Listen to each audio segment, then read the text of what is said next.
Sema haleluya. Uwo jambo wari kuvugwa ni Yesu Kristo wakomotse mu rubyaro rwa Dawidi agapfa yamara akazuka. Ubu niyo Paulo yari kwabwira abigaratiya, akababwira ngo mwabagaratiya mwe. Yarababwiye mu gice cya 3 ngo se ninde wabarose mwabagaratiya mwe. Imana ihabwe icyubahiro cyane. Ninde wabarose ko muhindagurika umunsi ku munsi. Nigeze kuja gutega umunsi yimwe mukajaga 2014. Jakumutega bamwe kuko yaje. None ngo bare kuja kumutega akivaru. Sanga yiyogoshesheje. Sanga yambaye igitambara ataragana no mubana. Nashimiye igitangaza nabonye abavyeyi bari hano benshi bakitambaye ibitambara. Abavyeyi kuri ico kintu ndimo kwikomera amashi. Uyu muco mwiza n'umuco mwiza cyane. Ntabwo dukondanye abatacambaye. Oya yari ko mwebwe mu kicambara. Nibisanga ki. No ngo shike. Sanga yakuyemo asigaranye n'urundi rupande rumwe. Rupande rwo mu kifuka ntabwo yogoshesheje kwafe beni obuyahano mu Kirundi.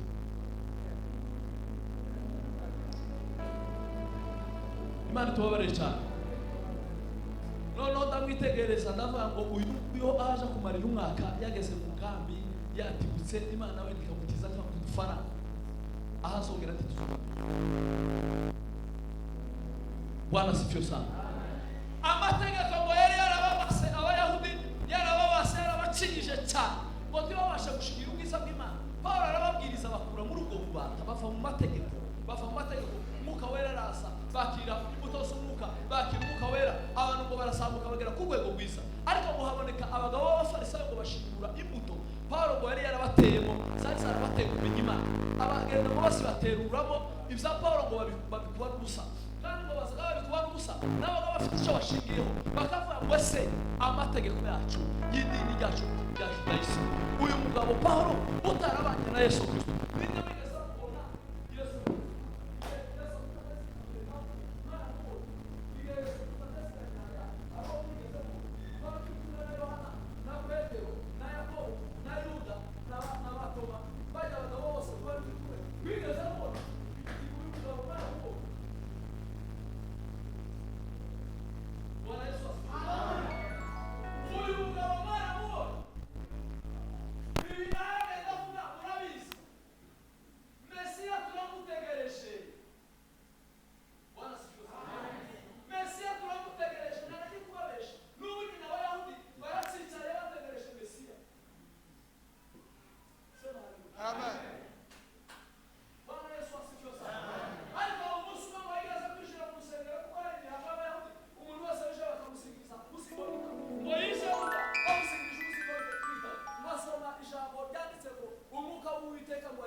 izo ugasanga babihaye agaciro ibintu bidafatika. Ariko Kristo Yesu ashimwe cyane. Paulo abigisha Yesu Kristo aravuga ngo dufite umucunguzi wacu, dufite umugabo wafashwe n'abayahudi baramwica baramuhamba arazuka. Uyu nguyu ngo niwe wanteze wa munsi ngeze pange ndantoteza itorero ngeze hariya Damasco ngo aramufata ngo arankurumbanya ampindura icyaremwe gisha. Imana ihabwe icyubahiro. Ndabasaba uyu mugoroba guhinduka ibyaremwe bisha. Ndabasaba kuzura imbaraga z'Imana kuba mu bihe byiza, muve mu bihe by'amategeko, tukazuterana ngubwo babivuze, tukazuterana gusa nta kintu uri butanga, tukazuterana Bwana sifiwe sana. Tukazufa guterana ngubwo ari ku cyumwe, uzuva mu wawe hari ikintu cyuzuye umutima, uzuva mu nzu hari ikintu cyuzuye ubugingo, uzuva mu nzu hari icyo ugiye gutaramira, tukazuza gusirimba ataco uzotumari. gusirimba byo twosirimba ibirato bigakunduka udutsintsirizo, ariko musa mumenye Yesu Kristo wakomotse mu rubyaro rwa Dawidi akazuka mu bafu. Haleluya Yesu. Duimane icyubahiro. Umugishwara mikrofone gira dutange haleluya. Dushaganyiriza Imana amaboko. Haleluya. Haleluya. Haleluya. Bwana sifiwe sana. Amen. Uzamutekereza Yesu Kristo wadukuye mu bubata bw'ibyaha. Wewe utakisambana nuko Yesu Kristo yapfuye. Wewe utakiroga nuko Yesu Kristo yapfuye. Ntabwo tukirimba atazibyaha. Dufite abantu babaswe ubunyine n'inzoga. Dufite abantu babaswe n'inzoga. Baburi imiryango yabo uburyo. Kandi tukaza dukora ibintu byose kupfa kumenyera. Kamenyero ni kabi cyane. Tukamenyera Imana kirazira. Ndio. Bwana sifiwe sana. Amen. Abahe baza muri ministere Rehoboth. Muri ministere Rehoboth na habamwe abantu benshi bakishijwe, sinovuga ngo wenda ni twese. Ariko barakishijwe bazi icyo gukora. Amen. Amen.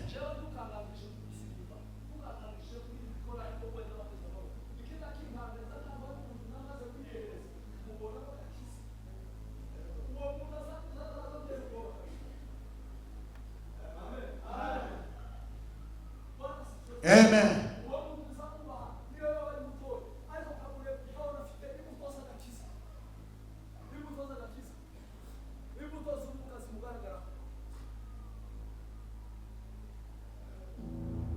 Wakisto wanasabu mwaka bali mwenendo wao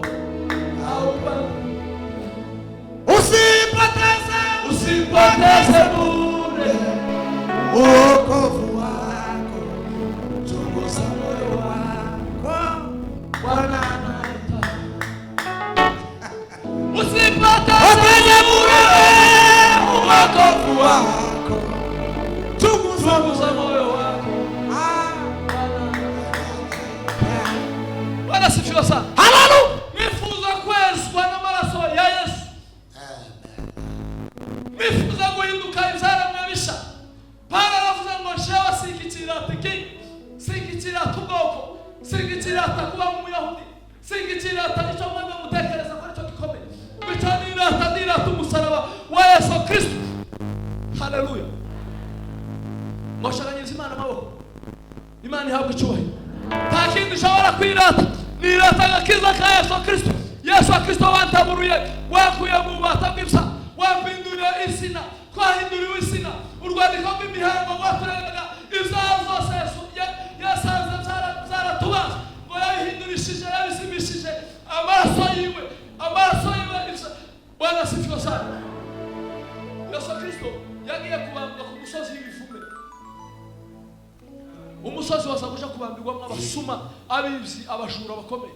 Uwo musozi niyo Yesu ngo yazamukanye ibyaha byanje mu mubiri wiwe, ngo arabizamukana umusozi. Uriya musozi arawushinga ngo arabibamba. Yabambwe yanangije izo kuducungura, atibira nangire turushime umukiza. Twasizwe n'urubanza w'atakimiya yatubereye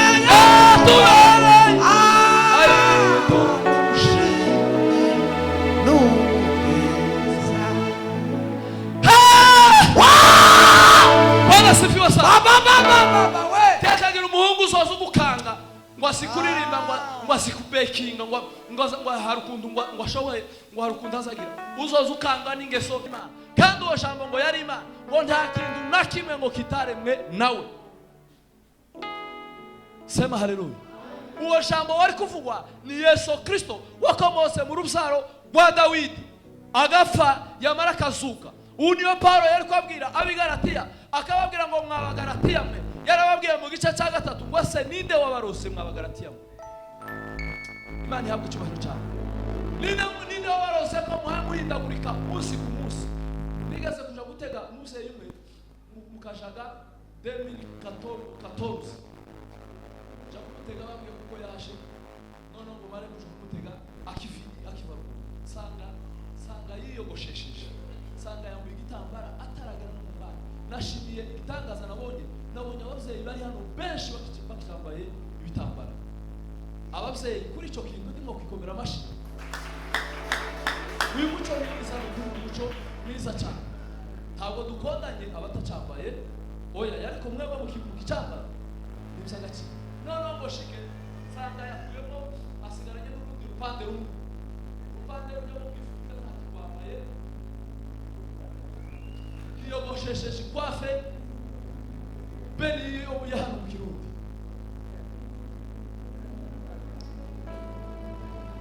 Imana tubabarire cyane none ndamwitegereza ndavuga ngo uyu aje kumarira umwaka yageze mu kambi yatibutse Imana we ikamutiza nk'udufara ahazongera ati tuzuba Bwana sifiwe sana amategeko ngo yari yarababase abayahudi yarabacishije cyane ngo ntibabashe gushikira ubwiza bw'Imana Paulo arababwiriza bakura muri ubwo bubata bava mu mategeko umwuka wera arasa bakira imbuto z'umwuka bakira umwuka wera abantu ngo barasambuka bagera ku rwego rwiza ariko ngo haboneka abagabo b'abafarisayo ngo bashingura imbuto Paulo ngo yari yarabateyemo zari zarabateye kumenya Imana abagenda bose bateruramo ibya Paulo ngo babikuba n'ubusa kandi ngo bazaga babikuba n'ubusa nabo bafite icyo bashingiyeho bakavuga ngo ese amategeko yacu y'idini ryacu rya Judaism uyu mugabo Paulo utarabanye na Yesu Kristo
izo ugasanga babihaye agaciro ibintu bidafatika ariko Kristo Yesu ashimwe cyane Paulo abigisha Yesu Kristo aravuga ngo dufite umucunguzi wacu dufite umugabo wafashwe n'abayahudi baramwica baramuhamba arazuka uyu nguyu ngo niwe wanteze wa munsi ngeze ngenda ntoteze itorero ngeze hariya Damasco ngo aramufata ngo arankurumbanya ampindura icyaremwe gisha Imana ihabwe icyubahiro ndabasaba uyu mugoroba guhinduka ibizaremwe bisha ndabasaba kuzura imbaraga sima kuba mu bihe bisiza muve mu bihe by'amategeko tukazuterana ngubwo babivuze tukazuterana gusa nta kintu uri butanga tukazuterana Bwana sifiwe sana tukazuva guterana ngubwo ari ku cyumwe uzuva mu wawe hari ikintu cyuzuye umutima uzuva mu nzu hari ikintu cyuzuye ubugingo uzuva mu nzu hari icyo ugiye gutaramira tukazuza gusirimba ataco uzotumari gusirimba byo twosirimba ibirato bigakunduka udutsinzira ariko Musa mumenye Yesu Kristo wakomaze mu ruzaro rwa Dawidi akazuka mu bafu haleluya Yesu Imana icyubahiro ufungishwa mikrofone gira tutange haleluya dushaganyiriza Imana amaboko haleluya haleluya haleluya Bwana sifiwe sana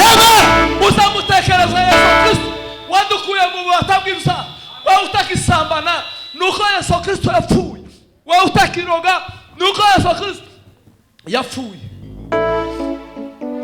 Ntabwo tukiri imbata z'ibyaha. Dufite abantu babaswe ubu nyine n'inzoga. Dufite abantu babaswe n'inzoga. Baburi imiryango yabo uburyo. Kandi tukaza dukora ibintu byose kupfa kumenyera. Kamenyero ni kabi cyane. Tukamenyera Imana kirazira. Ndio. Bwana sifiwe sana. Amen. Abahe baza muri ministere Rehoboth. Muri ministere Rehoboth na habamwe abantu benshi bakishijwe, sinovuga ngo wenda ni twese. Ariko barakishijwe bazi icyo gukora. Amen. Amen.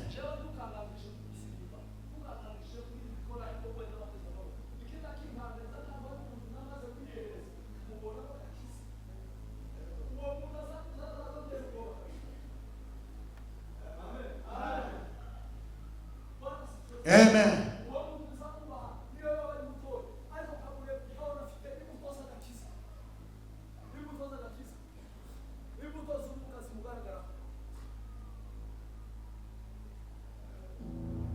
Wakisto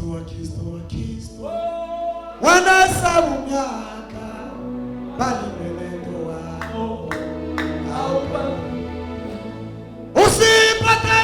usipoteze bure wokovu wako, chunguza moyo wako, Bwana anaita.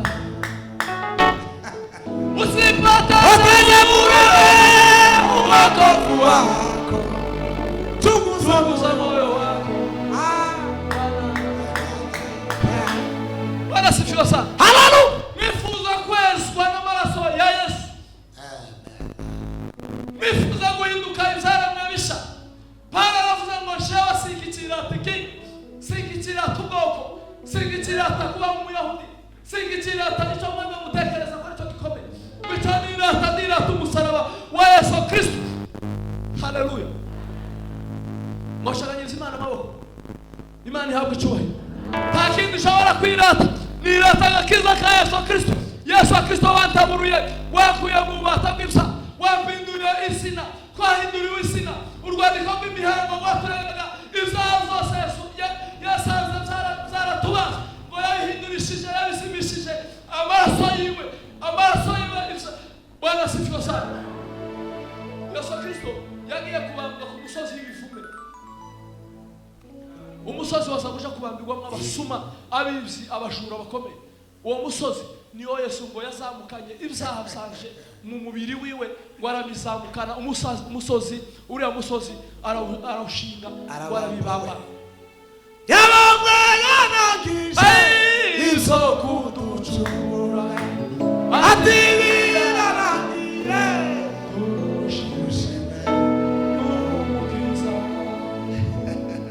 Twasizwe n'urubanza w'akakibi yatubereye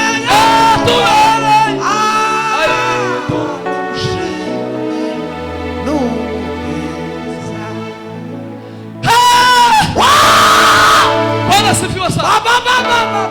Tekagira umuhungu uzoza umukanga ngo asikuririmba ngo asikubekinga ngo harukundu ngo ashoboye ngo harukundu azagira. Uzoza ukanga n'ingeso agenda agaragaza ku manywa na nijoro. Aba aricyo kizaza kigukanga. Kandi uzovuga icyo gico uzukubita sari umubwira ngo sha nukuri ingeso zawe hano hanze zimeze neza. Bwana sifiwe. Amen. Tuzabayo dusukiye tamubaba Tuzabayo tamarira tamaganya ibyishimo ni Yesu. Tuzabayo dusukiye tamubaba tuzabayo tamarira tamaganya ibyishimo Yesu. Bwana sifiwe sana. Amen. Abakristo bari hano bateraniye hano, turi umusaruro Yesu Kristo yakuye Karuvari. Turi umusaruro Yesu Kristo yakuye Nyabihanga. Turi umusaruro. Bwana sifiwe sana. Haleluya. Abasitani bari hano, turi umusaruro. Bwana sifiwe. Amen. Turi umusaruro Bwana umusaruro. Karundi yazaga abwiriza akaba ngo sipiriye wa mama we ngo sindi kukureba neza ngo sinzi nimba tuzobana mu ijuru.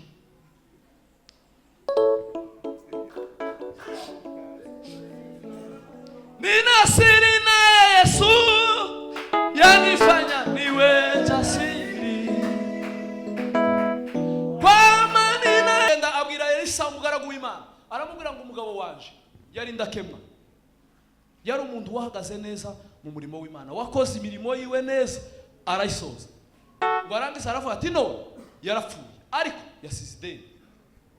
None abana babiri bariho baje kubatwara. Bwana asifiwe sana. Ese ko turacyari kumwe? Duhe Imana icyubahiro niba turi kumwe. Bwana Yesu asifiwe sana. Amen. Ako kantu navuze ugakuremo kishengero. Ndakuzura umunyabwenge ugakuremo ndabizi. Tumbira Yesu we Wenyine niwe gisubizo. tumbira Yesu. Ai tumbira Yesu we wenyine niwe gisubizo. Yo tumbira Yesu. Ai we tumbira Yesu we niwe gisubizo. Ai tumbira Yesu. Ai tumbira Yesu Wenyine.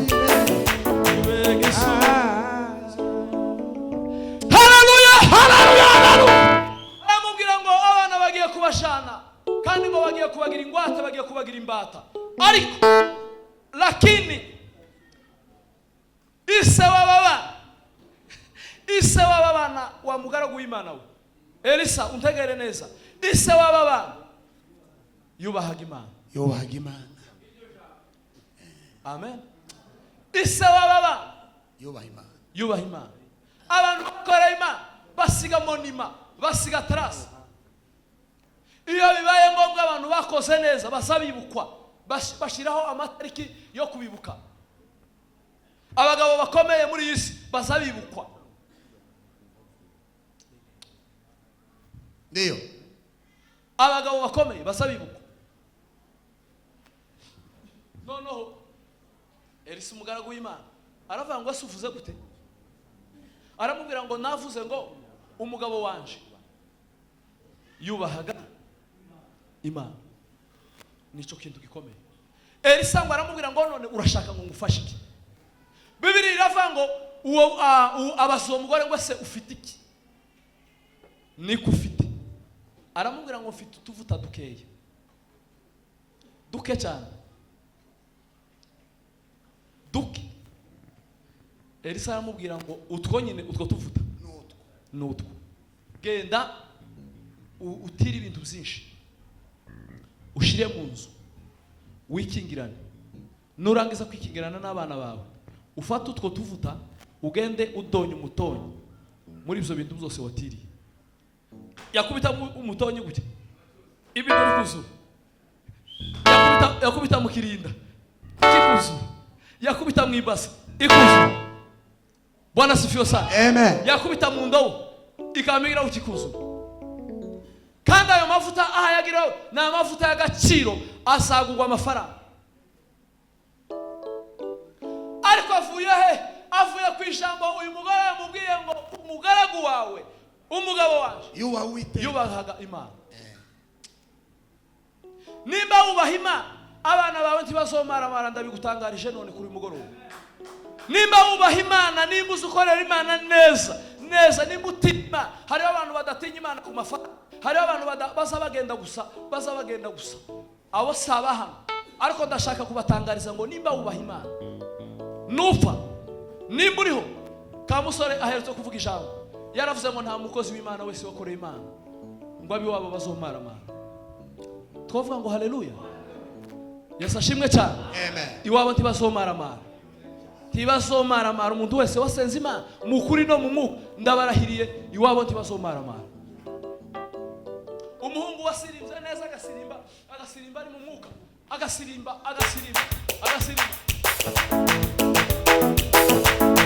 maombi ya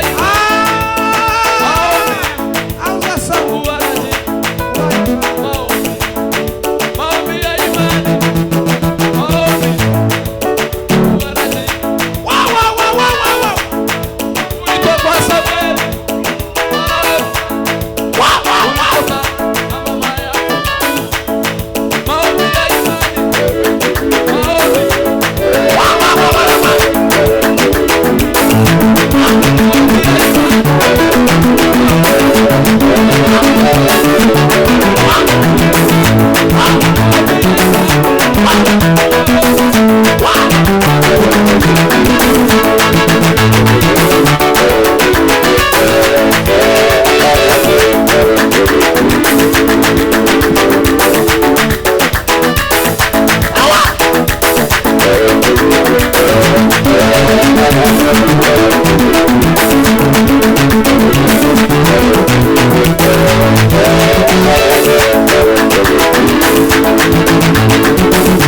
Amen.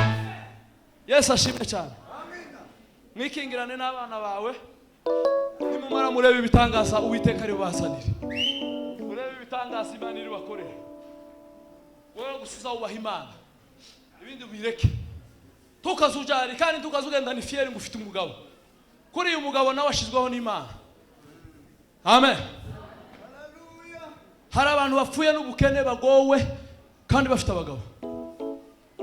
Hari n'abafite abagabo bagoye mu mago. Umugabo mukuru ni Yesu Kristo. Umugabo mukuru bwana bidagara ni Yesu Kristo. Amen.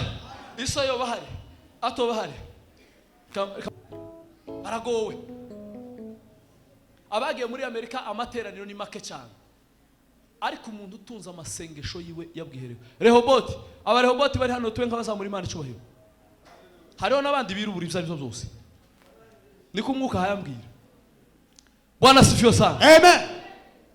Nimba utagira amasengesho yawe wenyine ahantu hihishe. Felix yaratubwiye ura muhungu wo muri Kenya ngo yigeze kuza aja gusengera muri dushe kandi agira ibanga n'umugore we atazi, akipenyeza aho kidogo akabwira Imana ngo Mana we urabizi ibibazo byanje. Bwana sifiwe sana. Hallelujah. Imana ntabwo ari kirondwe. Uyu mugore ngo yinjira mu nzu n'abana biwe ngo bagira babona amabido atagira kundangana. Muyasohokane muzana umudandaza muzana umudandaza, marchandise irabonetse kwa mupfakazi, marchandise irabonetse, ibicuruzwa birabonetse, boutique irabaye. Nubwo tugwaza tugapusha twiteguye kuruka, hazaba igitondo uzumva imbanda. Ibyo ngibyo duha tuvuga ni ibyano kuri ino si, ariko dutegereje gakondo. Sema haleluya. Amen. Dutegereje gakondo. Umugore yishura amadeni abona n'ikimutunga. Turangirize, ndavuga abagabo babiri. Ndavuga umugabo bita Barizerayi, wanditse mu gitabo cy'abami ba mbere igice cya 2:7. Mvuge n'umugabo witwa Shimeyi. Amen. Amen. Teme ya nonega naho tuyisosereje ivuga ngo resulta z'abagabo bagize gute, bakoze neza. Twovuga ngo haleluya. Hallelujah. Naho turangirijeho nitumara tuje mu bindi gitaramo gikomeze. Aba bagabo bombi barakoze ariko bakora ukuntu gutandukanye. Turi kumwe? Ndio. Aba bagabo bombi barakoze ariko reve bakora ibikorwa bigize gute bitandukanye. Barizerayi na Shimeyi barakoze ariko habaho tofauti. Imirimo kirakogwa mu rusengero, imirimo kirakogwa inyenkanda, abashene barahagurutse ariko hariho itandukaniro. Bwana Yesu asifiwe. Amen. Bibiri iravuga ngo Dawudi ngo aje gusaza yamagaye umuhungu we witwa Sulemani, aramubwira ngo Sulemani we ko ndabona iminsi yanje yagiye ariko hari icyo nshaka kukubwira. Sema haleluya. Amen. Icyo nkubwira cyambere utazakora, ntukibagirwe umunsi nariko mpunga mwene so Abusalomu. Intambara yari ivutse igira 5 ya Dawudi yashoweho n'umwana wiwe. Dawudi ngo abona iyo ngiyo yose yo guhagarara ngo ayigwane, ngo atekereza kuko iyo ari yo guceceka ngo akagenda hayahunga. Noneho ngo ageze mu nzira ngo ahura n'umugabo bita Shimeyi. Shimeyi nta kindi ngo yakoze, ngo yaravuze ngo uyu Shimeyi yaravuka mwa Benyamini, yari umwe na Sawuli. Ngo atora ibyatsi uruha bakazamu nawe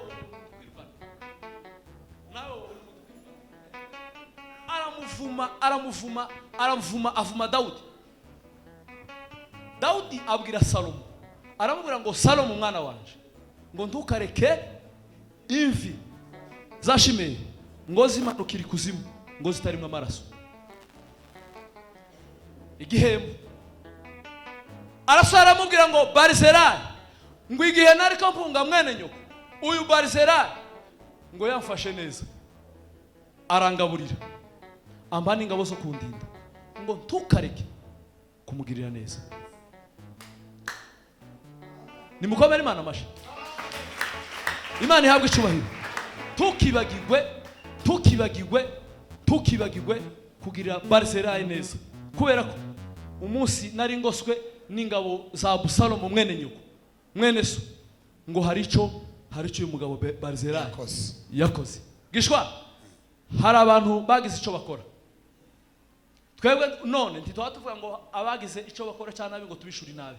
Twaravuze ngo hariho vengeance zingahe? Zibiri. Vengeance yo kwishura umuntu ikibi. Twebwe nk'abakristo bakiriye Yesu nta mwanya dufite wo kwishura ikibi ku kindi. Dufite umwanya abatugiriye nabi kubasendezaho imigisha ya Kristo. Amen. Amen. Ariko kandi Barzilai azaba karusho. Habe na Bibiliya yavuze ngo cyane abo mu nzu yabizera. Ibyo mukora byose mukorera Imana nk'abantu bayibasha mu ijuru. Mukorera Imana nk'abantu badakeneye ibihembo bya hano ku isi gusa. Muhaguruke ndugu zangu, muhaguruke mwaba mama, muhaguruke kuko turabagenzi. Umwanditsi yaravuze ngo turabimukira. Hano sibwo buturo. Amen. Amen. Hano sibwo buturo. Hari abasore bahe bagenda, hari abapasiteri beza bahe bagenda, hari abagabo beza bahe bagenda. Mukore neza, nimumara hano ku isi muzahembwa 100 hejuru 100 mu ijuru n'ubugingo. Ijambo ry'Imana rituganze. Amen. Amen.